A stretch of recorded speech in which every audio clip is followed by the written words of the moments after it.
In the previous video, we looked at how to evaluate different parts of a car based on their characteristic. In this video, we'll extract validation curves for different parameters like maximum depth and N estimators, and we'll also plot the graph for the same. In the last video, we used random forest to build a classifier in the previous video, but we don't exactly know how to define the parameters. In our case, we dealt with two parameters, N estimators and max depth. They are called hyperparameters, and the performance of the classifier depends on them. It would be nice to see how the performance gets affected as we change the hyperparameters. This is where validation curves come into the picture. These curves help us understand how each hyperparameter influences a training score. Basically, all other parameters are kept constant and we vary the hyperparameter of interest according to our range. Then we'll be able to visualize how this affects the score.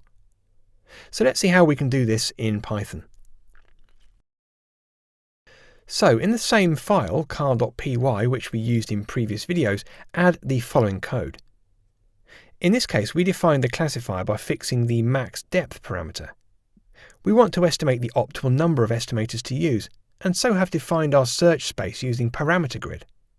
It's going to extract training and validation scores by iterating from 25 to 200 in 8 steps.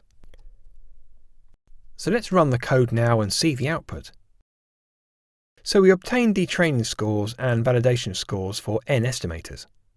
Now let's go back to our editor and plot it using a curve. So this is the code to plot the graph. Now let's move on to the command prompt again to see the graph. Here's the output for the training curve. Now let's do the same for the max depth parameter. Go back to the editor. This is the code we inserted to obtain the max depth parameter. So you can see the training scores and validation scores for max depth parameter. We fixed the N estimators parameter at 20 to see how the performance varies with max depth. Let's go to our editor and add the code for plotting the graph. So you can see here that we have added the lines to get the graph. Let's move to the command prompt. Now let's run the code and see the output. Amazing! We got the validation curve for the maximum depth of the tree. In this video, we plotted the graph different parameters by extracting validation curves. In the next video, we'll learn to extract learning curves in a similar way.